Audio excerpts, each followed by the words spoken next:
तो आइए student start करते हैं अपनी आज की क्लास, जिसमें हम आगे बढ़ाएंगे क्लास 11th अकाउंटिंग का topic basic accounting terms. So students, basic accounting terms में आज की क्लास में हम करने वाले हैं बुक्स ऑफ अकाउंट। सो आइए देखते हैं स्टूडेंट्स, बुक्स ऑफ अकाउंट में किस तरह की बुक्स आती हैं और ये आगे आने वाले जो आपके 11th में चैप्टर्स हैं उससे कैसे रिलेट करती है। सो स्टूडेंट्स, यहाँ आप सबसे पहले देख सकते हैं आज का टॉपिक हमारा रहेगा बुक्स ऑफ अकाउंट, और ये कहीं ना कहीं मेन टॉपिक है बेसिक अकाउंटिंग टर्म्स का, क्योंकि जितनी भी बुक्स हैं उनके बारे में आपको नॉलेज इसी टॉपिक में कवर करनी है। सो स्टूडेंट्स, सबसे पहले लाइन पढ़ेंगे, books of account are those books in which transactions are recorded. So देखिए, रजिस्टर्स वगैरह होते थे पुराने जमाने में, जहां पर हिसाब किताब लिखा जाता था। रजिस्टर्स के दो पार्ट कर दिए जाते थे, एक तरफ लिखते थे जहां से पैसा आया और दूसरी तरफ लिखते थे जहां पे पैसा गया। इस तरह से अकाउंट्स की जाती थी। सो स्टूडेंट्स, आज के जमाने में जब हम मॉडर्न अकाउंटिंग कर रहे हैं तो यहाँ पर क्या होता है कि रजिस्टर्स की जगह हम लोग उसको बुक्स ऑफ अकाउंट बोलते हैं। रिकॉर्ड हम वही चीजें करेंगे, ट्रांजैक्शन की रिकॉर्ड होगी, थोड़ा तरीका बदल गया है जो कि हम आगे आने वाली क्लासेस में करेंगे कि डेबिट और क्रेडिट के हिसाब से किस तरह से आपको ट्रांजैक्शंस को रिकॉर्ड करना होता है। लेकिन बस इतना याद रखना है आपको कि अब जो बुक्स ऑफ अकाउंट हो गया है उनमें हम ट्रांजैक्शंस रिकॉर्ड करते हैं, और ट्रांजैक्शंस हमेशा दो तरह से रिकॉर्ड की जाती है स्टूडेंट्स। सबसे पहले तो जो भी ट्रांजैक्शन हो रही है उसको रिकॉर्ड करते जाओ, मतलब एक तरह से वो रॉ डेटा तैयार हो जाता है, कच्चा डेटा हमारे पास आ जाता है। अब इसको रॉ डेटा क्यों बोलते हैं स्टूडेंट्स?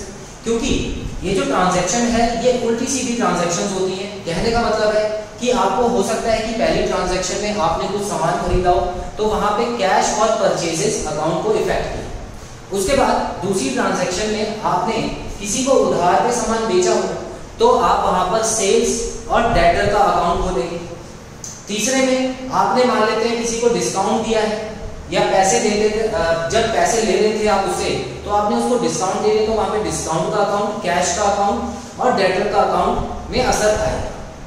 सो स्टूडेंट्स, अगर हम सबसे पहले ट्रांजैक्शंस रिकॉर्ड करते हैं और जब ट्रांजैक्शन होती है तभी रिकॉर्ड करते हैं, तो याद रखिएगा यहाँ पर रॉ डेटा तैयार होता है। उस डेटा से आपको कुछ ज्यादा समझ नहीं आएगा, बस एक दो एंट्री के बारे में समझ आएगा। अब आपको इतना समझ आ जाएगा कि आज की डे में कितनी ट्रांजैक्शंस हुई, ये आप काउंट कर लेंगे।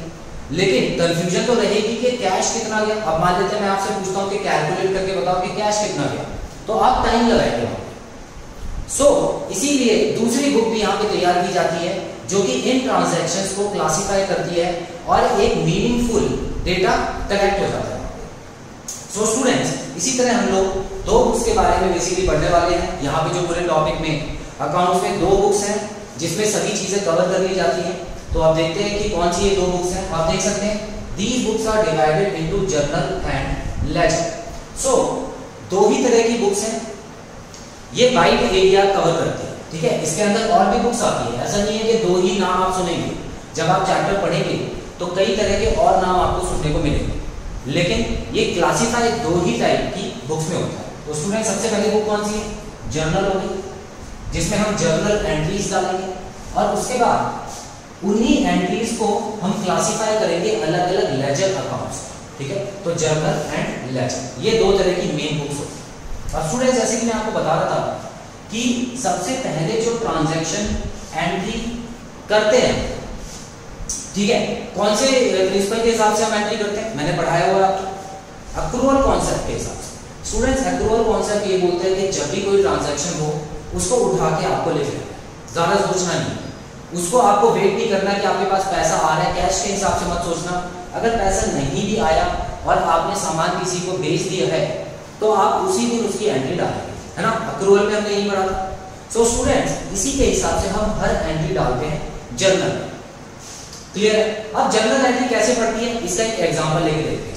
मान लेते हैं ट्रांजैक्शन है, यहां पर मैं लिख लेता हूं purchased machinery for cash, purchase machinery for cash ₹50,000, ठीक है। एक ट्रांजैक्शन लेके आपको मैं जर्नल एंट्री डाल के दिखाता हूं। स्टूडेंट्स, यहां पर दो तरह के अकाउंट खुलेंगे, एक तो मशीनरी क्योंकि मशीनरी हमने खरीदी है, और दूसरा कैश क्योंकि कैश हमारे पास से चला। तो दो अकाउंट पे फर्क पड़ेगा। अब यहाँ पे जर्नल एंट्री कैसे पड़ेगी स्टूडेंट्स? यहाँ पे जो एसेट आ रही है उसको हम लिख देंगे ऊपर, और ऊपर होता है डेबिट और नीचे जो एसेट कम हो रही है उसको लिख देंगे। और यहाँ पे 50,000, देखिए दो कॉलम बनेंगे, एक डेबिट का और एक क्रेडिट का। तो डेबिट वाले कॉलम में इसके सामने 50,000 और क्रेडिट वाले कॉलम में इसके सामने 50,000। ये होगी जनरल एंट्री। ठीक है, अब ये कैसे पढ़नी है, डेबिट में क्यों लिखा मैंने, क्रेडिट में क्यों लिखा, इसका भी एक चलिए रूल मैं आपको बता देता हूं। जब भी एसेट के बारे में पढ़ते हैं तो एक रूल होता है जिसमें बोलते हैं debit what comes in, credit what goes out. ठीक है, तो डेबिट जो भी अंदर आए उसको डेबिट बोलते हैं, मतलब कोई भी एसेट अगर बढ़ रही है तो डेबिट, और कोई भी एसेट अगर कम हो रही है तो क्रेडिट करना होता है। सो अगर आप यहाँ देखें तो मशीनरी हम खरीद रहे हैं तो मशीनरी बढ़ रही है तो इसको इसीलिए मैंने डेबिट किया है, और कैश जो है कम हो रहा है इसीलिए उसको क्रेडिट किया है। हालांकि इन ये जो रूल्स हैं इसके बारे में मैं आपको आगे आने वाले चैप्टर्स में अच्छे से समझाऊंगा। क्लियर, आगे बढ़ते हैं। अब ये जनरल एंट्री तो डल गई, क्या ऐसी हजारों एंट्री दिन में डल जाएंगी? बिल्कुल डल जाएंगी। अगर बड़ी कंपनी है और हजारों ट्रांजैक्शन एक दिन में कर लेती है तो उसकी जनरल एंट्री की लिस्ट तो बहुत बड़ी हो जाएगी। अब आप कहां क्या चीज ढूंढोगे, तो यहां पर इसको हम एक और अकाउंट में ट्रांसफर करते हैं जिसको बोला जाता है लेजर अकाउंट। ठीक है, तो जनरल एंट्री के बाद ये जो जनरल एंट्रीज होती है इसको लेजर अकाउंट में ट्रांसफर किया जाता है। और लेजर अकाउंट कुछ इस तरह के होते हैं स्टूडेंट्स, देखिए एक नॉर्मल अकाउंट की तरह। अगर आप नॉर्मल अकाउंट की बात करें तो ऐसा होगा, यहाँ पे पार्टिकुलर्स लिखा जाता है और यहाँ पे अमाउंट लिखा जाता है, अगेन पार्टिकुलर्स और ये अमाउंट। पार्टिकुलर्स मतलब जो भी अकाउंट इससे कनेक्टेड होगा आपको यहाँ पे लिखना है। ठीक है, अब ये डेबिट वाली साइड होती है, ये क्रेडिट वाली। याद रखना हमेशा लेफ्ट हैंड साइड में डेबिट होता है, राइट हैंड साइड में क्रेडिट होता है। अब स्टूडेंट्स यहाँ पे ये लेजर अकाउंट बनेगा। मान लेते हैं कि मैं कैश का अगर अकाउंट बना रहा हूँ, मान लेते हैं कैश का अकाउंट में बना रहा हूँ, तो कैश के अकाउंट में कहीं भी नीचे कैश मत डालो, क्योंकि कैश के अकाउंट में सिर्फ और सिर्फ ऐसी चीजें आएंगी जिसकी वजह से कैश पे अफेक्ट हो, जिसकी वजह से कैश बढ़ा या कम हो। तो स्टूडेंट्स यहाँ पे मुझे कौन सा अकाउंट डालना चाहिए, जो दूसरा अकाउंट है, मशीनरी अकाउंट। ठीक है, तो मशीनरी अकाउंट ये होगा क्रेडिट साइड। क्रेडिट साइड इसलिए डालें क्योंकि कैश कम हो रहा है स्टूडेंट्स, तो कम हो रहा है किस वजह से हो रहा है, तो मशीनरी डालना जरूरी है। हमको पता लग जाएगा कि मशीन की वजह से कैश कम हुआ था, और ये 50,000 यहाँ पे हम लिख दें। तो इस तरह से हम लोग जर्नल एंट्री को लेजर में पोस्ट करते हैं। उसी तरह मशीन का भी लेजर बन सकता है। अब मशीन का लेजर जब बनेगा स्टूडेंट्स, तो जो कैश का नाम है वो इस तरफ आएगा क्योंकि मशीन बढ़ रही है, और जब भी बढ़ती है तो वो डेबिट साइड में लिखना होता है। ठीक है, तो अभी हम ज्यादा लंबी वीडियो नहीं करेंगे क्योंकि ये कॉन्सेप्ट थोड़ा सा समझने वाला है, जो कि हम जब चैप्टर शुरू होगा तभी समझेंगे। क्लियर है, तो आपको बेसिक चीज समझ लेनी है कि ये जो दो एंट्री है इसके अलग, ये जो सॉरी दो अकाउंट खुले हुए हैं इसके अलग अलग दो अकाउंट लेजर अकाउंट बनेंगे और उसमें इसको ट्रांसफर कर दिया जाए, ताकि अगर मुझे आगे चल के सिर्फ कैश के बारे में पता करना हो तो मैं कैश का अकाउंट देखूंगा, और सिर्फ मशीनरी के बारे में पता करना हो तो सिर्फ मशीनरी का अकाउंट देखूंगा। क्लियर, आगे बढ़ते हैं students. Journal records the transaction when they occur. तो सीधी सी बात है, वही चीज बता रखी है कि जब भी ट्रांजैक्शन होता है, ठीक है, जब ट्रांजैक्शन होता है तो जर्नल उसका रिकॉर्ड कर लेता है। तो जर्नल में आपको उसको रिकॉर्ड कर लेना है।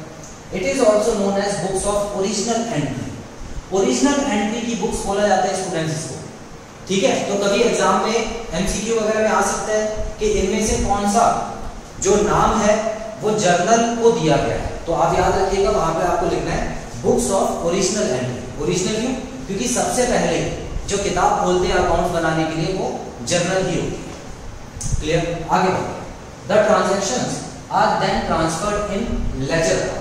तो स्टूडेंट्स जो भी ट्रांजैक्शन होती है उसको बाद में लेजर में ट्रांसफर किया जाता है ताकि उसको छोटा करके समझा जा सके और जो अकाउंट है सिर्फ उसको ही देखा जा सके। आगे बढ़ेंगे। It is also known as principal book of account. तो स्टूडेंट्स जो लेजर है उसको प्रिंसिपल बुक ऑफ अकाउंट्स बोलते हैं। प्रिंसिपल क्यों बोलते हैं, क्योंकि लेजर ही सभी अकाउंट्स आगे बनाते हैं।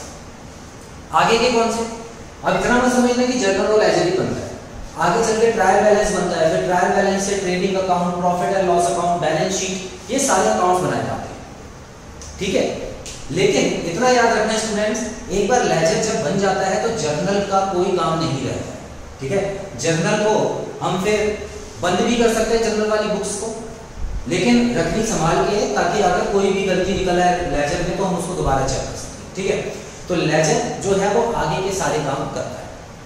क्लियर, तो लेजर जो है वो आगे के जितने भी अकाउंट्स होंगे, ट्रायल बैलेंस होंगे या बैलेंस शीट बनानी होगी तो वो लेजर के थ्रू ही बनती है स्टूडेंट्स। यहाँ पे क्या लिखा है, both are essential for accounting. बिल्कुल, अब दोनों ही अकाउंटिंग के लिए एसेंशियल है। अब आपको इतना तो समझ आ ही गया होगा अभी तक स्टूडेंट्स। इसके अलावा मैं आपको एक दो चीज़ और बताता हूँ। अब इसके अलावा और कौन कौन सी बुक्स होती है।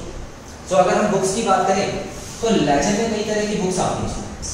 तो लेजर में कौन कौन सी बुक्स आती हैं, कैश बुक। कैश बुक एक तरह का कैश अकाउंट भी होता है स्टूडेंट, जिसमें सिर्फ कैश का आना जाना लिखा जाता है और कुछ, ठीक है। तो कैश बुक में सिर्फ और सिर्फ कैश जब आएगा तब लिखना है, कैश जब जाएगा तब लिखना है। कोई भी ऐसी एंट्री जो कि कैश से रिलेटेड नहीं है तो वो नहीं है। उसके अलावा परचेज बुक भी होता है, परचेज बुक। अब स्टूडेंट्स जो परचेज बुक होता है इसमें हम परचेजेस की सारी एंट्री डालते हैं कि हमने जो भी सामान खरीदा, कब खरीदा था और किस तरीके से खरीदा था, क्या कैश में खरीदा था या उधार में खरीदा था। तो ये सारी चीजें हम परचेज बुक में डालते हैं। तो इस तरह की कुछ बुक्स और बनाई जाती हैं जो कि हम आगे पढ़ेंगे। लेकिन मेन फिलहाल स्टूडेंट्स इस टॉपिक में अभी दो ही चीज समझिए, एक जर्नल और एक लेक्चर। आई होप ये चीज क्लियर है स्टूडेंट्स। स्क्रीनशॉट लीजिए, उसके बाद में वीडियो कंटिन्यू करते हैं।